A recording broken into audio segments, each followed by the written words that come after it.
ট্রেনে করে science city যাচ্ছি। আমাদের কম্পার্টমেন্টে একটা হকার উঠলো, উঠে দাঁত হাজা চুলকানি মলম বিক্রি করছে। কেউ কেউ নিল, আমার অনেকে নিল না।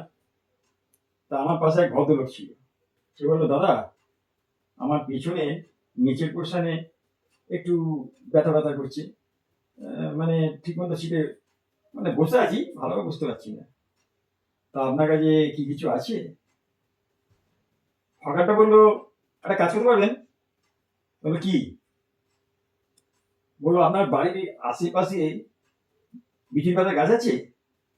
থাকের দু চারটে পাতা ছিঁড়ে নিয়ে রাত্রিবেলার দিকে দরজা বন্ধ করে যেখানে মানে জিনিসটা হয়েছে, মানে ব্যথা ব্যথা, ওইখানে সামান্য একটু ডুলে দেবেন। ভদ্রলোক যথারীতি বাড়ি গিয়ে দু চারটে বিচিরি পাতা ছিঁড়ে ঘরে দরজা বন্ধ করে কাজটা শুরু করে দিল। খানিকক্ষণ বাদে জানলা দিয়ে ওনার বউ দেখতে পেয়ে বলছে, তুমি ওরকম উদম নাচছো কেন, কি হয়েছে?